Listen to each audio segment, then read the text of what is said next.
It's where you go to bike, hike, and stroll miles of pathways over more than 7,000 acres of parkland. A place to go explore rivers and fish their bountiful waters.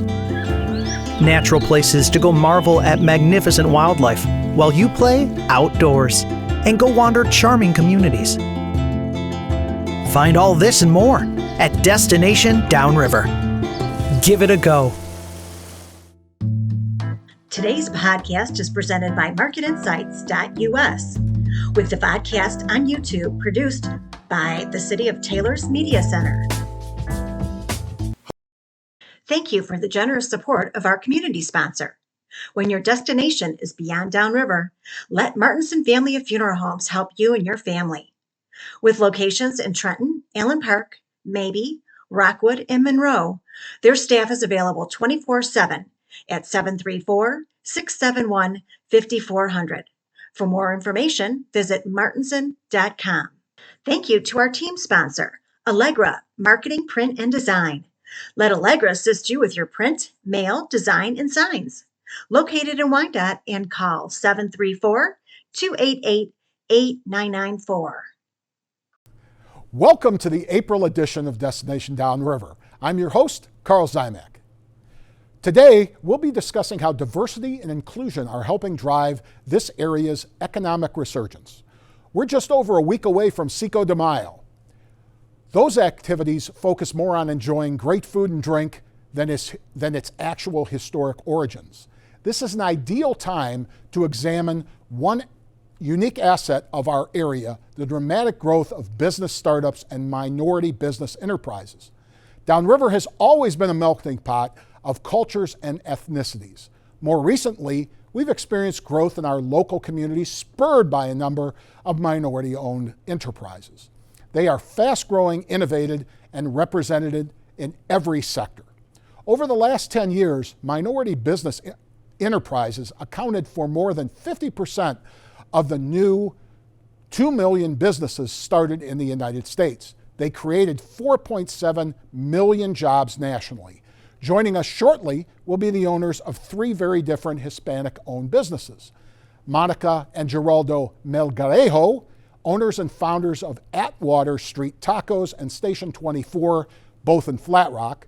Krystle-Marie Medina, attorney and owner of K-M Law in Lincoln Park. Ms. Medina is a graduate of the University of Florida Levin College of Law. Her firm specializes in both immigration and criminal practices. Lastly, Christian Mura, CPA of MPC Financial Corporation. Christian's been helping clients meet their financial goals for nearly 2 decades.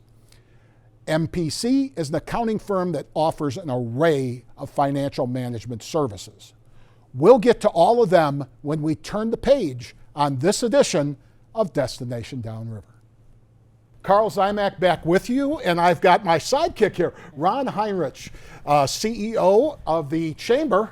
Ron, welcome. Hey, thanks, Karl. You're not the first one to call me a sidekick. Oh, boy. Okay, yeah, all right. But, all you know, right. I got to say the Southern Wayne County Regional Chamber is always proud to be a part of the Destination Downriver podcast. So thanks for having me today. Well, no problem. I'm glad you're here. And we've got Krystle from the K-M Law firm in Lincoln Park. Let's start in generalities here. You've become a big part of the community transformation in part because your community involvement, which is something you're not a stranger to. It's safe to say that your firm understands social responsibility and sustainable profit go hand in hand. Aside from running your law firm, which I'm sure is busy, Yes, thank God. I believe you came right from court here. Yes, I did. You're currently serving as a Lincoln Park Public Safety Commissioner. Tell us about that and giving back to the communities. Give us kind of an update on what you're doing. Well, thank you for that question. First of all, I'm honored to be considered a large part of the transformation. That is very nice to hear. Yes, I have always been involved to the best of my ability with the community. That is something that I find to be very important. I started off actually serving as a member of the Planning Commission in Lincoln Park that deals more with zoning and different businesses coming in. And then at some point, they appointed me to the Public Safety Commission, which I think is rather appropriate. I practice criminal defense. I'm an immigration law in the area. It's great to be part of the great public safety department that we have in Lincoln Park. They go above and beyond to be involved with the community, to host different events, to really, provide amazing public safety. And then also, if there are ever issues, which are rare, there are issues that maybe the community feels comfortable speaking to me about, concerns that they come to me with, given the fact that we do have a growing Hispanic population in Lincoln Park. It is undoubtedly growing by the day. And so I think it just brought that link between myself and the community and the Public Safety Commission. I'm happy to do it. I like to know what's happening in my area. It's always a great thing. It's a pleasure. Crystal, if you don't mind, Karl, I want to focus on the Hispanic culture and the community in Lincoln Park for a moment, because I think that's one of the gems of the Downriver region is the diversity, and that's something that we focus pretty passionately on is our diversity and how special that is for the region at the Chamber. Lincoln Park specifically, as you mentioned, has a very strong and rich Hispanic community. You're a Hispanic business owner. Can you tell us a little bit give our viewers an idea a little bit more about the Hispanic community in Lincoln Park? And right now it's the end of April at the time of this filming, so we're getting ready for the big Cinco de Mayo festival well, hosted by Lincoln Park DDA. So tell us a little bit more about the rich, I think history and the current, Hispanic culture in Lincoln Park. And that is great because I was planning on throwing that little plug in. So Cinco de Mayo is this Saturday. We will be celebrating from noon till 7 p.m. I'm excited. K-M Law will be hosting their own tent, giving away some goodies. So I would love to see everybody there. Well, I initially moved to Lincoln Park in 2011. When I moved there, I really did not see the Hispanic population that we see now. However, I saw it growing gradually with the time.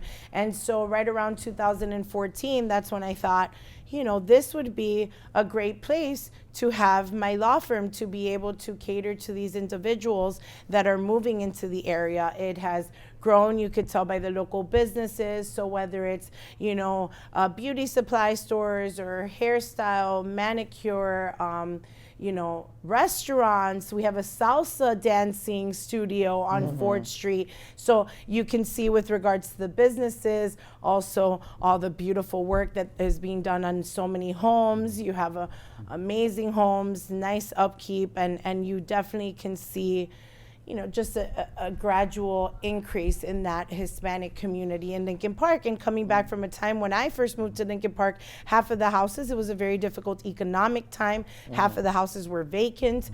You would go down blocks and maybe see 3 or 4 houses that were occupied. A lot of vacant homes that are now occupied with very awesome, amazing people. So I'm excited. I got the definite vibe there that she's inviting us to salsa classes. Totally. I could give you guys a private salsa lesson. I am great with salsa. For my 15th birthday, we did the whole chain, the whole loop around. It's a very big deal. Well, we don't have we only have a couple days before the Cinco de Mayo festival, so we better head over there right away. Karl. We would be ultimate failures in this venture, that's for sure. Well, we would love to have you on Saturday. We're very much looking forward to it. Well, can you tell us a little bit about the Cinco de Mayo festival, because that's a big deal in our entire Downriver region is Lincoln Park's festival. Cinco de Mayo festival, and I think it started.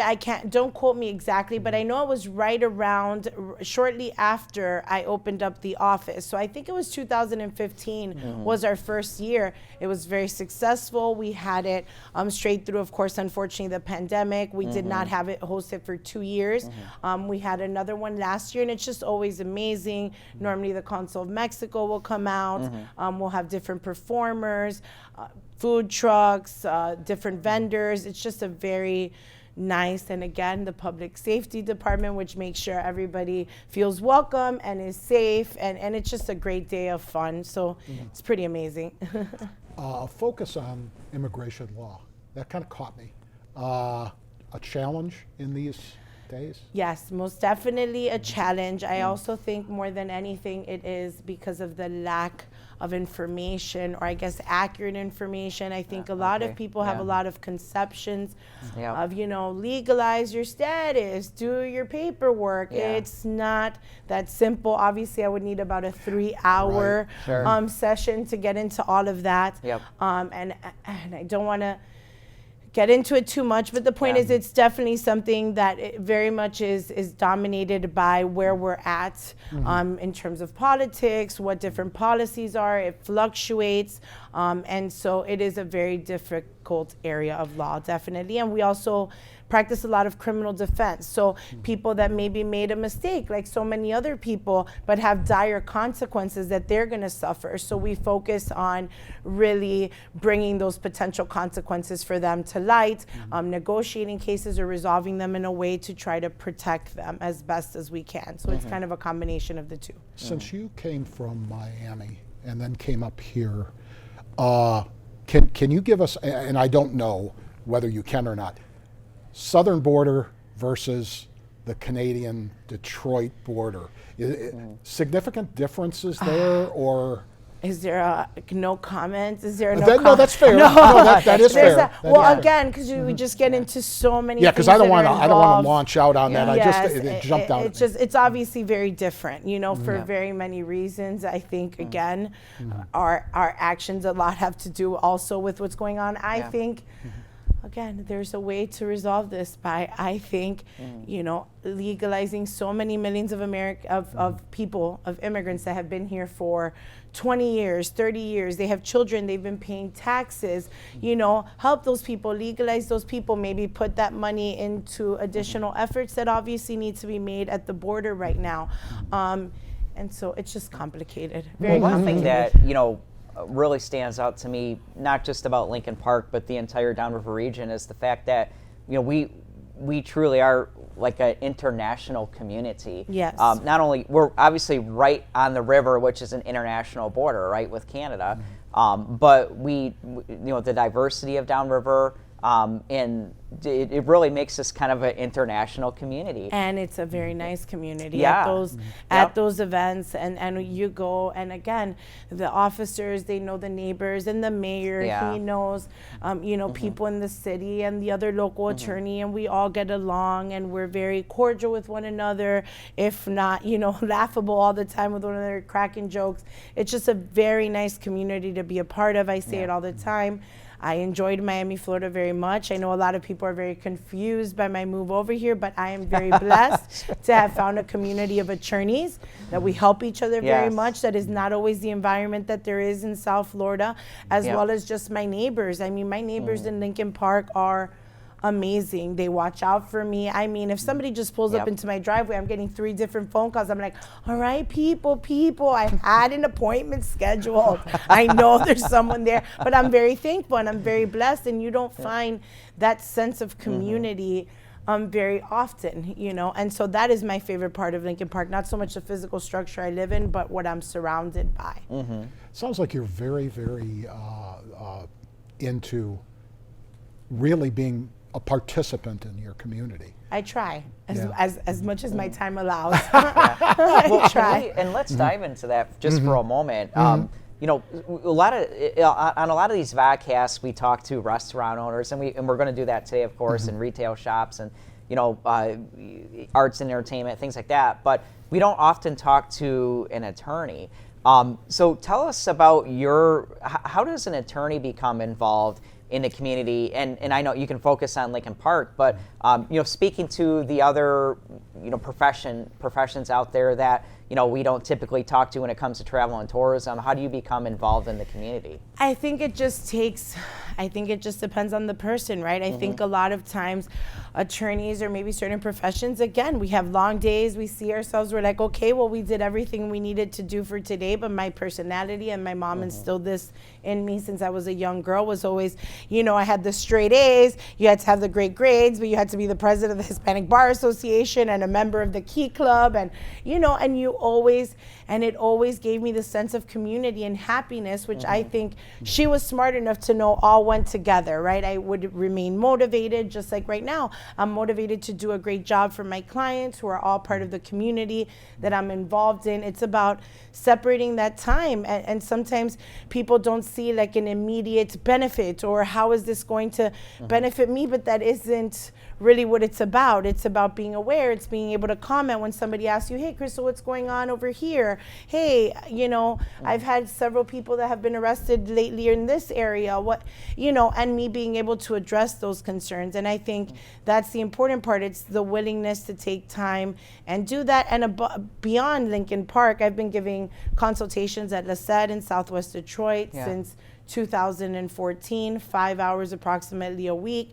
Of course, obviously there's business to be gained at times, but it's also a lot of just making sure that people have the correct information. When I first started practicing, I remember I stopped I don't know how many people from making major mistakes just by telling them, hey, no. There was no case for me. There was no case for the office, but it was just about making sure that they were aware of their options or lack thereof, and just avoid, because there are a lot of sad situations when it comes to immigrants and what they're told, so just trying to avoid all of that. Well, Ron, speaking of being aware, this young lady's got to get back to court. We can't hold her up.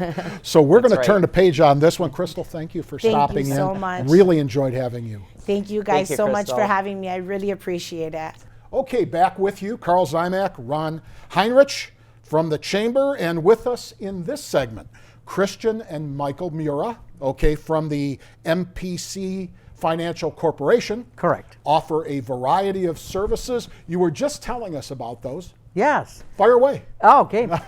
It was actually back in 2005 when I became a self-employed, and I started the financial side of the business as a way of helping individuals, Spanish, especially my own actually community, because of the fact that when I came to United States back in 1990, at an age of 19, I went through a lot of hurdles, in terms of getting the correct information about, financing, about things that I needed to study, or things that I needed to do, how to get a first house, how to start a small business if I had any ideas.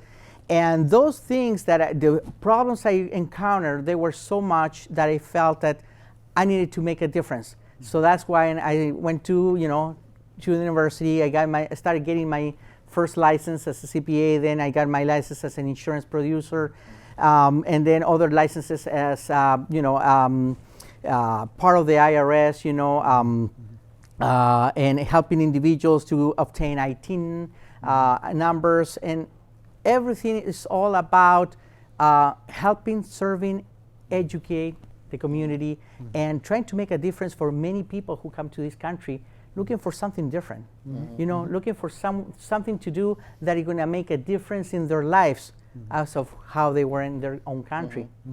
So Michael and Christian, I always like to learn more about people when we talk to them on these podcasts. And we know you're Hispanic because today's focus is the Hispanic business community. What's your nationality? I'm from Chile, South America. Wow. Yes. Oh my. Okay. So I kind of have my dad's side, Chilean. My real mom, she's from here, Royal Oak, Michigan. Yeah. But I've never really lived with my stepmom. I've lived with my real mom. I've lived with my stepmom. She's from Mexico, so I've always been close, with the Hispanic community. Yes. And, Well, it's interesting because we know that Lincoln Park and there's other communities as well that have a very prominent Hispanic community, a very successful, very rich Hispanic community, and we love that. But a lot of people will automatically just think Mexican, right? Yeah. And they don't realize Chilean and Guatemalan, or there's a lot of other nationalities represented downriver. Yeah. And the cultures are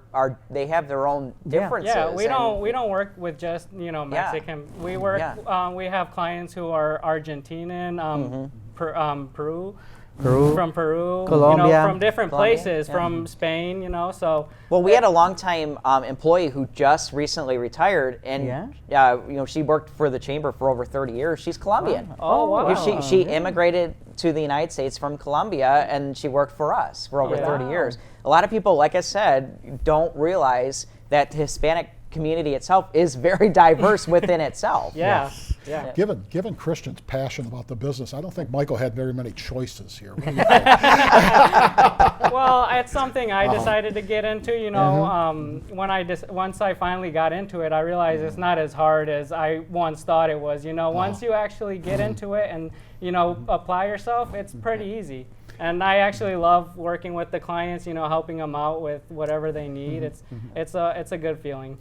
I know one thing that that he and I in this podcast and the vodcast is very concerned with is the business side of things. Okay, and your group works a lot with entrepreneurs and things like that. Yes. Can you give us some stories, some success stories on that? I know I'm putting you on the spot, but No, absolutely. We're good at that. we are good People at on the that. spot. Yes. Well, my dad knows A lot, of them. Yeah. yes, I recently just started, but Yeah. Yes, actually, it is a very it's very exciting when you help someone to really accomplish their goals. I have many clients that basically had their ideas, their thoughts about, okay, I'm a good painter, I'm an electrician, I do drywall, I can do landscape, but they don't know how to go, what to do, or how to open a business. So one of the things that I really have in my mind, my philosophy, is to really teach individuals, explain them. It's not about just having to sign a document and that's it. It's about, hey, how you can do it, how you can accomplish your goal.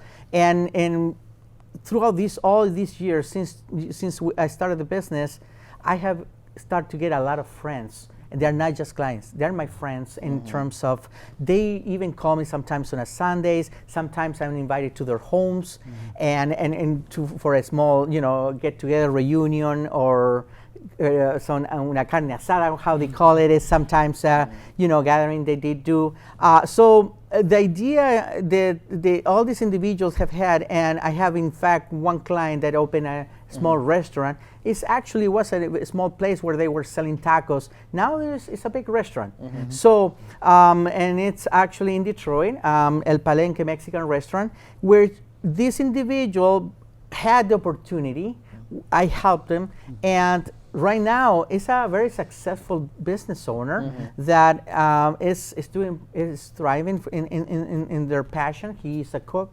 He loves to cook, and he has a really great hand. I mean, unbelievable. So these individuals that they're coming here, they are thirsty of knowledge, information, to find someone that is not going to take advantage of. Unfortunately, in our community, and it happened to myself, where some people took advantage of me, took money, and basically I never accomplished anything. It's also that's also the reason that sometimes people are looking for someone that they can trust, and that trust sometimes is hard to get. But then when they trust you, they follow you forever. One thing that it just kind of maybe a follow-up to what you were just saying. I mentioned in our previous interview with Crystal how diverse the Downriver region is, and we celebrate that, and that's something we're very proud of. You're an ethnic minority business owner in the United States of America. Can you tell us a little bit about your experience as an ethnic minority business owner, to maybe even help other business owners who are not minorities understand your personal experience and what it took for you to build up your business? Does that make sense? Yes, it does. Yeah. And I have two things that I wanted to touch before I go over into details. Some of the studies that have been done by big universities, including Harvard, have shown that out of 5 businesses, one in the United States, one is Hispanic. It's owned by Hispanic. And another is tracking data that it really caught my attention is that for individuals that they try to get loans or try to apply for loans or capital to start the businesses. Just very small minority of individuals, Hispanic speaking, they were able to get. In fact, we don't even reach the 30% in terms of 70 to 80% of the white population. Another data that is really astonishing is about the PPP loans. Only about 53% of Hispanic business owners were able to get the PPP loan during the pandemic, while in the white area of business owners, close to 80%. So there is a big difference there. Those numbers really have a reason, and one of the main reasons is about lack of knowledge.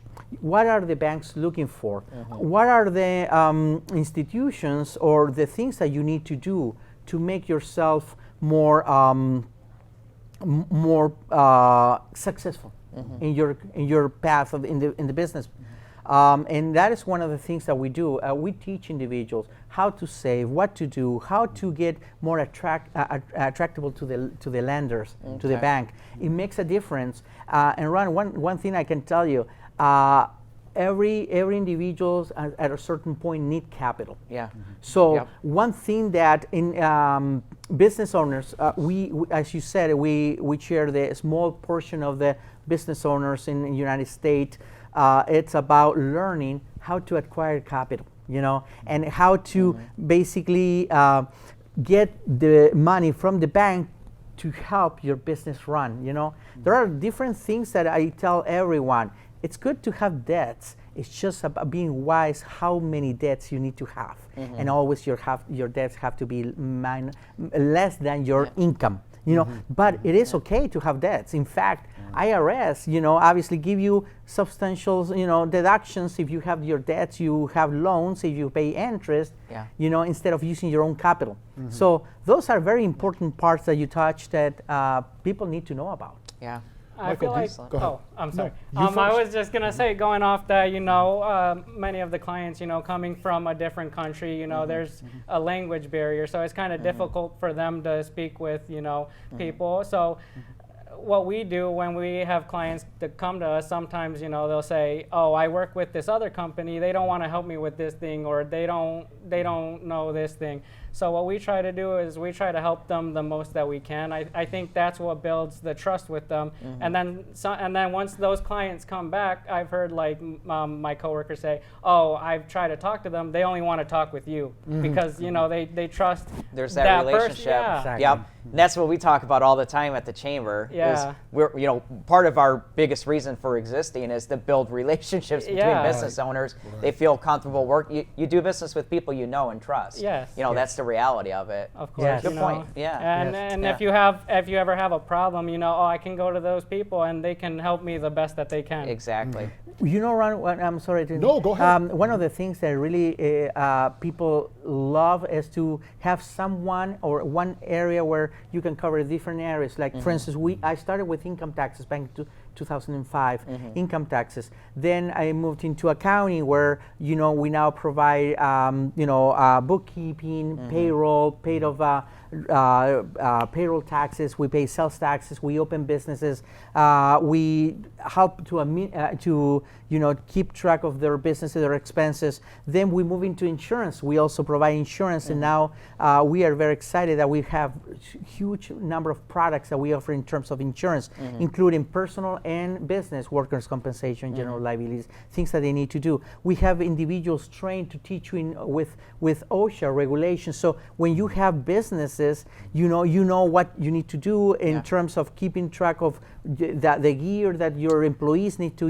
wear and things like that. We also do investment. We help people to purchase their own home, their first home. We have also programs for investors that they have money, but they need to invest in money. So we purchase homes, we fix them up, and we resell them. The idea here is that for any need, we try to find a solution for the client. Karl, I think a lot of people listening right now are probably thinking, boy, I need those services. Yes. Without a doubt. Without a doubt. How do they contact you? Well, we have a website that people can go, the MPCFinancialCorp.com or amigocontador.com. Okay. We also have, for the insurance side, we have a website. And we are, at 2178 4th Street, which is very convenient. There is a big sign of AAA, which the products that we sell. Near Southfield. Right. Yeah. Yes. Yeah. And the thing that is very important to know for people is that we never try to sell something. We just rather teach you, and then it is your option if you want to use our products. We just want to show you the things. We want to make you aware of the things that you can do, and then it's their decision if they want to pursue something and then take one of our products that we sell. We have different, there are a lot of professionals in our companies. We have CPAs, we have insurance producers like myself and my son, real estate agents like my son, and we also have individuals that are trained in. We have builder also. In case registered in the state of Michigan, if you want to build a house, we can also help you with that. So we are a group of professionals, all in one umbrella, the MPC umbrella. Amazing. Which is fantastic. Let me put you on the spot for a second. I'm always interested in this because I've watched your father, and I mean, there's a true enjoyment here when he talks about his business. Okay, second generation. Do you feel you watch him every day? Okay.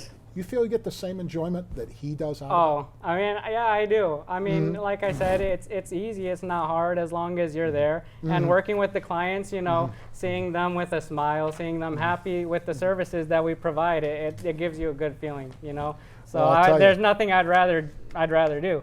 Well, I'll tell you, you've never had a better commercial than this because you are a perfect spokesman for your business. Thank you. What do you think, Ron? Oh yeah, no, I think you guys you do a great job in running a chamber seminar for a lot of our members in this region. For sure. Yeah. Well, we want to thank both of you for being on Absolutely. today. Thank We're you. going to turn the page to our last set here in one moment. So we're here with Monica and Gerardo pronounce your last name. Melgarejo. Melgarejo, thank you. I didn't want that. It's a great last name. I love it. Melgarejo. Yeah, and I'm really excited about this one, Karl. These are members of the Southern Wayne County Regional Chamber, and they're just dynamic entrepreneurs in the Downriver region. Started off with Atwater Street Tacos, and now have expanded to Station 24, and I think we're expecting some more announcements. There's also the Atwater kayaking. Yes. And so let's kick it off with telling us a little bit about how did you start your business, and then tell us about your business, in general, what businesses you operate. Okay. Well, we started Atwater in 2018, and that was our first restaurant, with the help of the community, obviously, and the great city of Flat Rock. And that was our first one, and then 2 years into it, we were pretty happy in the city, and a building became available across the street almost, and we decided to do another one, which is Station 24 now. So. Yes. Which is actually an old gas station. Yes. It's like when you look at it, it's that old 1950s style, station, and it's really cool looking. And what you guys have done with that building is nothing short of phenomenal. Tell us about that project. And what was the inspiration behind it? So that one was a work between us and our amazing landlord, Bill Miller, who's done phenomenal things in the city of Flat Rock, really just beautifying the city and making it amazing. But we had found an old picture from the Historical Society of our building back in the 50s, and it was a gas station. So we had, my husband had the idea of expanding the dining room out, adding some garage doors to it, and kind of changing the look of it to make it look like it did in the 50s. So we actually took that picture that we found and we turned it into a mural that's inside. So that's real exciting. Now we actually even host car shows there all the time, classic car shows. So we have a huge amount of people that come out because it has that sort of car vibe, I remember back in the day, the Flat Rock car shows were at Big Boy, Yes. right on Telegraph. Yeah. And so it's like perfect that it's now at Station 24. Yes. That's where it should be. Yes, it's super fun. We're actually in the middle of, a lady is actually there right now painting a mural on the building of 1921 Dodge touring car. So it's Oh, that's really neat. cool. Yeah, just kind of taking it to the next level. Who's the artist? Her name is Jan Dale. Okay. Yeah, okay, so she very does cool. beautiful work, and she's actually there now. That can be really, really Yeah. neat. A real neat Yeah. addition. What's the winning formula here for the business success? Definitely our team. We Okay. couldn't do any of this without our team. You want to mention some names? Oh my gosh, there's so many to mention. We have a pretty big team, but first of all, his mom and dad Okay. work with us. They are phenomenal with the traditional Mexican cuisine. That is, I just I will forever till my last day. That's my favorite food. You Okay. know. Yeah. Everybody from, we've got Abby and Lauren, our managers, that are just fantastic. We've got amazing cooks that Nathan, Jason, that work on the line. Everybody is fantastic.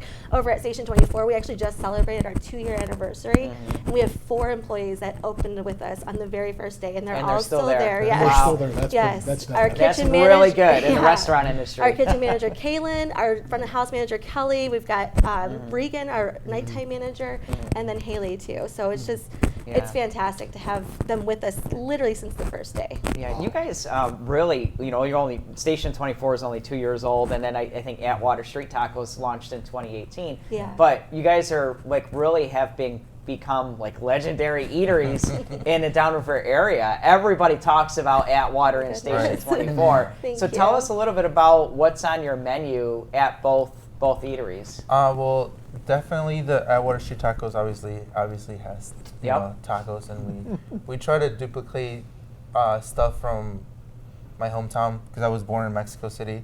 Oh, so great. my parents, we lived there for quite a bit, and we try to duplicate the same flavors as me growing up. So that's one of our biggest thing, and I think that's one of another key success is the way that the food tastes, because a lot of customers will come up to us and be like, man, I've been to Mexico and this tastes just like it. There's not a lot of places up here that can say that, so we do get a lot of that. So that's another one. And then, but we also try to have a little bit more modern stuff, like we have some fish tacos that are maybe not traditional, some shrimp tacos. So we have a little bit of a couple items that have a little twist to them, which are also great sellers. Yeah. And then Station 24 is mostly, it's American food, it's comfort food, burgers, sandwiches. Yeah, we just switched our menu not too long ago, a couple months ago. We did our menu switched, and we had a little bit more of paninis and lighter items. But we still have burgers and some sandwiches and stuff like this. A lot of smoothies. We do a lot of smoothies at. That's one of our key ones. It's smoothies at Station 24. And that was something that was needed because you have your Paneras and places like that, but there's not a whole lot of unique small businesses that offer paninis and cup of soup, things like that.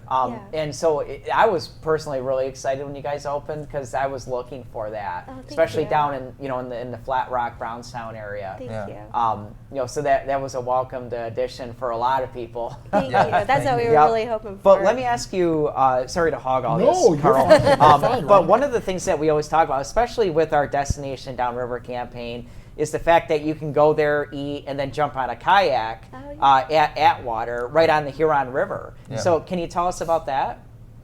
Yeah, right there at our location at Atwater Street Tacos, we've got Atwater Paddles, which is it's a pavilion just right outside the building.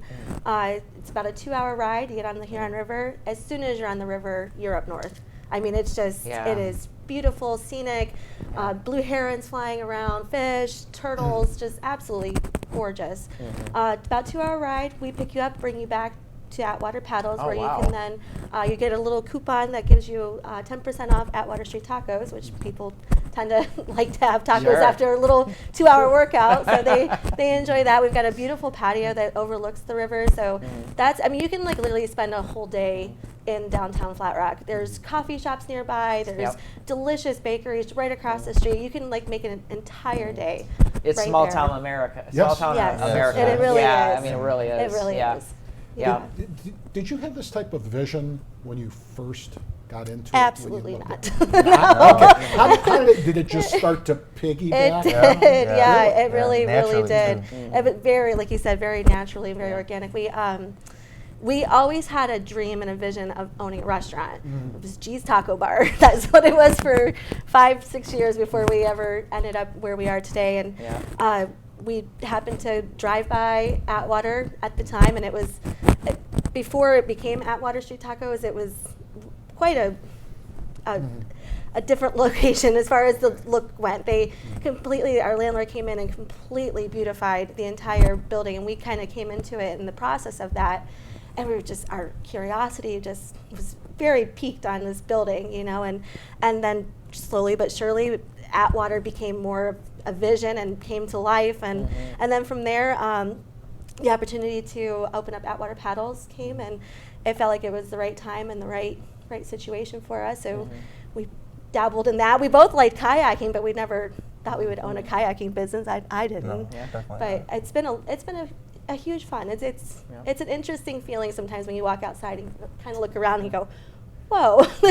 there's a lot of people enjoying this little piece of land here. Definitely. So I do want to ask, obviously we've been focusing on Hispanic businesses, Hispanic-owned businesses. Yes. But before I do that, a lot of people are wondering, can they tell us where they're located and how we can find more information about them? So I want to make sure we cover that, and then I want to dive into another good topic. So tell us. So we are located in downtown Flat Rock. We are on Huron River. The Station 24 is on Huron River Drive in Flat Rock. The other Atwater Street Tacos is on Atwater Street and Telegraph in Flat Rock. And then any of our information can be found on station24flatrock.com, atwaterstreettacos.com, and atwaterpaddles.com. Very good. Yes. Okay, I just don't want people sending us emails saying, you didn't even Yeah. tell us where we're located. Yeah, you skipped the obvious. Right, exactly, the obvious. Okay, so let's talk about Gerardo, you were born in Mexico City. So you're Mexican. And Monica, what is your nationality? I'm Hungarian. You're Hungarian. American Hungarian. Yeah. Very much That's American. Awesome. So my mom's side of the family are the Kovacs, Kovacs Bar in Detroit, and they're Hungarian. Oh, very cool. And my dad's side is German, and my last name is German.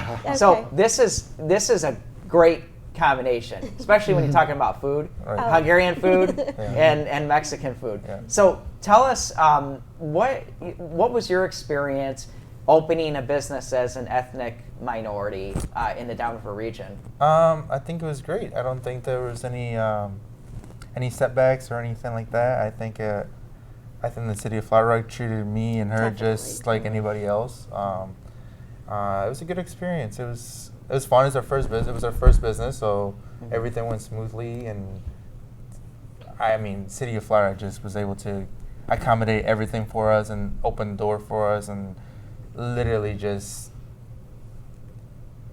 give us all the tools, the right people to talk to about, how to open a business and how to do it and where to get licensings and all that kind of stuff. So it was a pretty easy transaction. It was many times that is a stumbling point for not only minority business owners or who want to be business owners, but for everybody.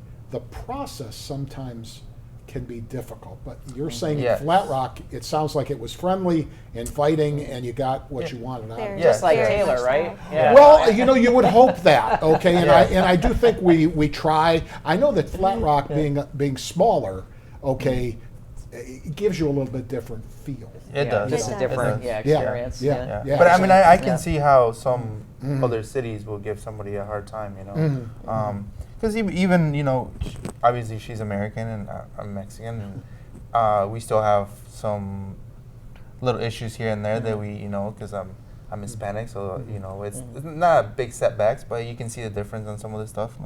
Some issues that we've had that could probably be changed. And but we're working towards a better future. And I think this was a good question to talk about, because all the other businesses that we interviewed today have been located in Lincoln Park, primarily. Right. Absolutely. And so now we're talking about a business owned by an ethnic minority, individual, yourself, Gerardo, who opened up in Flat Rock, which is a lot different than Lincoln Park. Right. And it's great to hear about your experience, opening up a business in the southern part of the Downriver region, in this case specifically Flat Rock. Yes. What's the secret, since we're getting ready for Cinco de Mayo, What's the secret to making it really special? For Cinco de Mayo? Yeah. Making it really special. I mean, we do some promoting, but we're kind of, people tend to, it seems so far that people tend to come to us on Cinco de Mayo. It's a pretty busy day. It's our busiest day of the year. It's like busy day. Yeah, it's our I big would holiday say for us. The Yeah. secret to our success on that is probably just coffee and donuts in the morning, pizza in the afternoon. We just like try to keep our employees like hydrated It's and a fed. nonstop. So Italian on the staff eats Italian. Yes, on Cinco de Mayo. and then we are closed. We are closed the day after for Usually. a much needed relaxation day with our team. We usually take the day off and go kayaking. Yep. So How is I want to ask you a question, Gerardo. Do you celebrate Cinco de Mayo in your family, and if so, how is it celebrated? We don't really celebrate it. We Interesting. never celebrate. I think it's more of an Americanized holiday. We celebrate our Independence Day is actually not Cinco de Mayo because a lot of people think of that. Right. So we don't do a lot of celebrating. We don't. I know back in Mexico, nobody really celebrates Cinco de Mayo. I mean, it's probably mentioned and stuff like that, maybe. But up here, obviously, everybody likes to drink and have a good time. So it's a. I feel like it's more of an. Day, I feel like it's more of an American. Yeah, like more of an Americanized. Americanized. Which is holiday.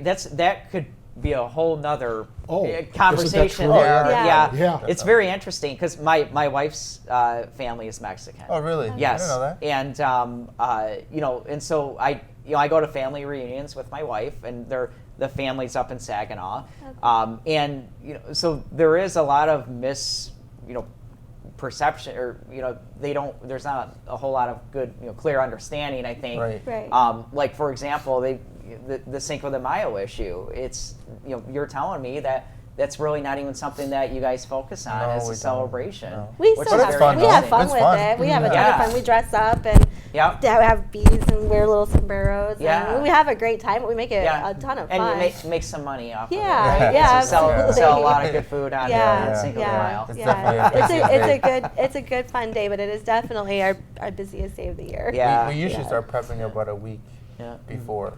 So usually Sunday or Monday coming up, that's when I'll start going in there and just start prepping some of the food. Ever have any trouble getting enough product? During COVID, we've had the pandemic. It was difficult. Everything from food to containers to put the food in to we went through a lot of trials and tribulations during COVID. I thank God every day because we were actually quite lucky and quite blessed through COVID to stay busy. We were kind of set up for carry out, so things went well that way, but supply issues were definitely a challenge. But now they're loosening up a little bit? It's much better. Okay, much better. Yes. A lot of I will say that our local suppliers, for example, La Azteca, who supplies our produce and all of our tortillas, they never missed a beat. We never were out of tortillas or any produce or anything. It was more like the bigger things like chicken. Chicken was a difficult thing for a while, which is obviously the price of eggs can show how difficult it was to get chickens for a while. How have your menu prices been affected by the supply chain shortage that we saw and the pandemic and inflation and things like that? We did have to increase our prices at both locations. The cost of goods nearly doubled, like literally in a year. And the profit margins for a restaurant are very slim already. Very small, and it's a very thin line where there's not a lot of wiggle room. So we did have some struggles with that for sure, and we had to make some things, make some changes. But I think we're looking up now, hopefully, because that was a challenge. That was something that we were not really wanting to do, but ended up finding it necessary to change our prices a little bit. I'm always curious of this when we have food people in front of us, restaurateurs in front of us. What if you're not going to your own place? Where's your go-to restaurant? Oh, Big Bear Lodge. Oh, did you see how quick We go there. Yeah. We go there every least Friday. 3 times. Well, I was actually, it's funny because I was with Dennis yesterday. Yeah. Oh, really? We had a lunch event. Yeah. And, I told him, everybody, that's their go-to place. That's Big Bear where we Lodge. met. That's where Really? we We met. used to work there, so that's Yeah. where we met. Oh, Yeah, my that's goodness. where we met. That's What were you guys amazing. doing at that point? Yeah. I was a cook. You I were a line cook? I was a server. Oh, okay. Yeah. All Wow. right. So Yeah. did Dennis help to guide you guys and help train you and Absolutely. prepare you for Oh, your yeah. new life? Him and Mary were Yeah. instrumental And Mary, in yeah. just working next to them. And Yeah. there's nobody, I don't think there's a single person that either one of us look up to more than them. That's Yeah. amazing. Wow. Yeah.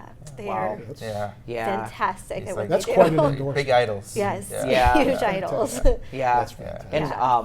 He's side actually note- he's actually the reason why I wanted to open a restaurant. Yeah. Because I worked at a restaurant before Big Yeah. Bear Lodge, and it was just a job, Yeah. And then Yeah.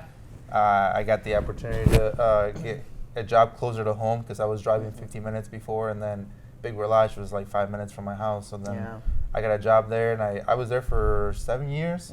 And when I saw Dennis, I was like, that's who I want to be. Yes. That he was my role model. That's Absolutely. literally who I wanted to be. Well, I think he was 21 He when he was. bought He opened Piper's Piper's, yes. restaurant He right was. across the street from Yep. Big Bear Yeah. Lodge. Yeah. And Which we always yeah. try to compare ourselves a little bit because we open up Atwater, Right. and Yeah. then I literally across the street a couple of years later we Station opened 24. Station On a 24. much smaller Yeah. scale. Yeah. So Yeah. it But was it like is kind of funny, No, husband but and wife. who knows what the future holds for you Yeah, guys. but they do a Now, phenomenal one thing job. is you have to become a flight attendant because Oh, I'm scared to fly. So. Yeah. For our viewers, Mary is a flight attendant. Yes, she Mary is. and Dennis, the Yes. owners. And Yes. she's actually, from my understanding, in Europe right now, on a trip. So Oh, she'll be that's back, awesome. and Dennis was telling me yesterday. Yeah. Side note, but Oh, they're yeah. amazing people. If you ever Yeah. have a chance to sit down and talk to Dennis and Mary, Yes. Our role yeah. models, 100%. Yes. Now, Ron, how many times have I told you not to put our guests on planes? Come on, now, Monica, you scared the poor girl. Well, sometimes do you have to take a plane from Taylor to Flat Rock? No.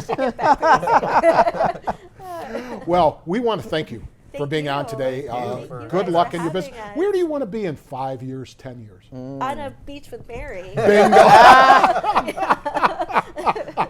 Fantastic. It was a, No, where do we you- definitely want to yeah. do more businesses. Okay. We're in the middle of we just bought a food trailer. Oh, So fantastic. Atwater is going to go on the road. Okay. Awesome. That's our goal. That's our goal. Okay. Yeah. That's And, cool. we're also looking for new locations for another Atwater, another brick and mortar.